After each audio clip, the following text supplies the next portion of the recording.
నమస్తే, నేను రోజా.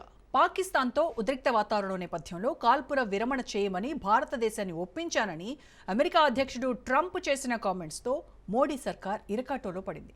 ఈ పరిణామాన్ని చూసిన వారందరికీ పిల్లికి చెలగాటం, ఎలకకు ప్రాణ సంకటం అనే సామెత గుర్తొస్తోంది. దౌత్యపరంగా పాకిస్తాన్కు లబ్ధి చేకూర్చే లక్ష్యంతో కాల్పుల విరమణకు అంగీకరించమని భారత ప్రభుత్వంపై ఒత్తిడి తెచ్చిన ట్రంప్ పిలవని పేరంటానికి వచ్చి శాపనార్థాలు పెట్టినట్టు భారతీయుల సెంటిమెంటును రెచ్చగొట్టేలా కాశ్మీర్పై అసందర్భ ప్రేలాపనలు చేశారు. తాజాగా ట్రంప్ చేసిన కామెంట్స్ను చూసిన వారందరికీ భారతంలో జూదమాడే సమయంలో శకుని పోషించిన పాత్ర గుర్తొస్తుంది. మనసు నిండా పాకిస్తాన్పై అభిమానం పెంచుకుని భారత్పై కపట ప్రేమ చూపే ట్రంప్ వైఖరిని చూస్తే తడిగుడ్డతో గొంతు కోసే కసాయివాడు గుర్తొస్తాడు.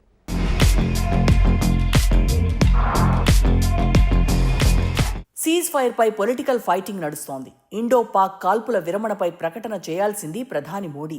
కానీ రెండు దేశాలు కాల్పుల విరమణకు అంగీకరించాయని ట్రంప్ ఎలా ప్రకటిస్తారంటూ కాంగ్రెస్తో పాటు ప్రధాన పార్టీలు కేంద్రాన్ని నిలదీశాయి. దీనికి తోడు 1000 ఏళ్లైనా కాశ్మీర్ సమస్య పరిష్కారం కాదని చెబుతున్న ట్రంప్ను నమ్మి కాల్పుల విరమణకు మోడీ సర్కార్ ఏ విధంగా అంగీకరించిందో చెప్పాలని విపక్షం సంధించే ప్రశ్నలతో మోడీ టీం అలర్ట్ అయింది.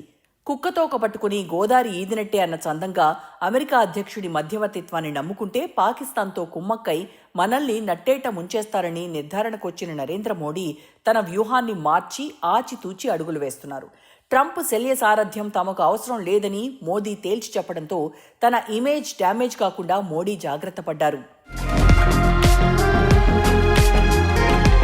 అమెరికా అధ్యక్షుడు ట్రంప్ చిరకాల మిత్రదేశం పాకిస్తాన్కి చిడతలు కొట్టడానికే మొగ్గు చూపుతున్నారన్న విషయం తాజాగా కశ్మీర్ అంశంపై చేసిన ప్రకటనతో మరోసారి తేలిపోయింది. భారత్ ప్రధాని పనిగట్టుకుని అమెరికా వెళ్లి హౌడీ మోడీ కార్యక్రమాన్ని నిర్వహించి తన తరపున ప్రచారం చేశారన్న విశ్వాసం కూడా ట్రంప్కు లేకుండా పోయింది.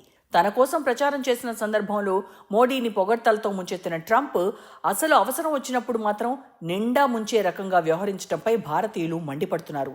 పాకిస్తాన్ను కట్టడి చేసే విషయంలో భారత్ చేసే వాదనలపై ట్రంప్ ఉదాసీన వైఖరిని చూస్తుంటే నోటితో నవ్వుతూ నొసటితో వెక్కిరించే విధంగా ఉంది. చైనా పేరు చెబితే ట్రంప్కు కంపరం పుట్టుకొస్తోంది. అవకాశం దొరికితే చాలు చైనా మీద విరుచుకుపడేందుకు ట్రంప్ సిద్ధంగా ఉంటాడు. కానీ ఒక్క విషయంలో మాత్రం ట్రంప్ తన శత్రువు చైనా అభిప్రాయంతో ఏకీభవిస్తాడంటే అది పాకిస్తాన్తో ఫ్రెండ్షిప్ విషయంలోనే. ఆ లాజిక్ ఏంటో భారతీయులకెవ్వరికీ అర్థం కాదు. భారత్తో సన్నిహితంగా ఉన్నట్టు పైకి కనిపించినా అమెరికాది కపట ప్రేమే అన్న విషయం పలు సందర్భాల్లో తేలిపోయింది. మళ్లీ మరోసారి ట్రంప్ బండారం బయటపడటంతో మోడీతో పాటు భారతీయులందరికీ బోధపడింది.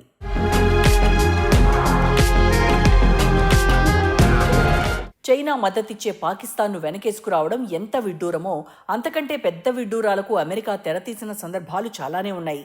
ఉగ్రవాదుల స్వర్గధామం పాకిస్తాన్ అని తెలిసి కూడా ఆ దేశాన్ని చంకలో పెట్టుకుని తిరగడం అమెరికా ద్వంద్వ నీతికి నిదర్శనం. తీవ్రవాదాన్ని పెంచి పోషిస్తున్న కారణాన్ని చూపి పలు దేశాలపై దాడులకు పూనుకొని అక్కడ తనకు కావలసిన ప్రభుత్వాలను అధికారంలోకి తెచ్చిన అమెరికా పాకిస్తాన్కు మాత్రం ఆ షరతులు వర్తించవన్నట్టు వింత వైఖరిని అవలంబిస్తోంది. America most wanted terrorist Osama bin Laden పాకిస్తాన్లో నివాసం ఏర్పరచుకున్నాడని తెలిసి అక్కడకు వెళ్లే అమెరికా బలగాలు హతమార్చాయి. మరి అంతర్జాతీయ తీవ్రవాదికి ఎందుకు ఆశ్రయం కల్పించారని పాకిస్తాన్ను అమెరికా నిలదీస్తుందనుకుంటే ఆ ఊసే ఎత్తకుండా అగ్రరాజ్యం అవకాశవాదాన్ని చాటుకుంది. ఐక్యరాజ్య సమితి నిషేధించిన లిస్టులో ఉన్న తీవ్రవాదులు పాకిస్తాన్లో ఆశ్రయం పొందుతుంటారు. కానీ వారిని అప్పగించమని భారత్ చేసే డిమాండ్ మాత్రం అమెరికా పాలకుల చెవికెక్కదు. అంటే ఉగ్రవాదం వల్ల భారతదేశం నష్టపోతే అది అమెరికా లెక్కలోకి రాదన్నమాట.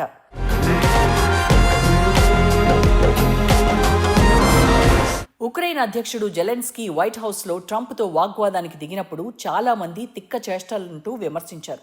కానీ జెలెన్స్కీ తిక్కకు ఓ లెక్కుందని ట్రంప్కు సరైన మొగుడు జెలెన్స్కీనే అంటూ తాజా పరిణామాలను చూశాక భారతీయులు సైతం అభిప్రాయపడుతున్నారు.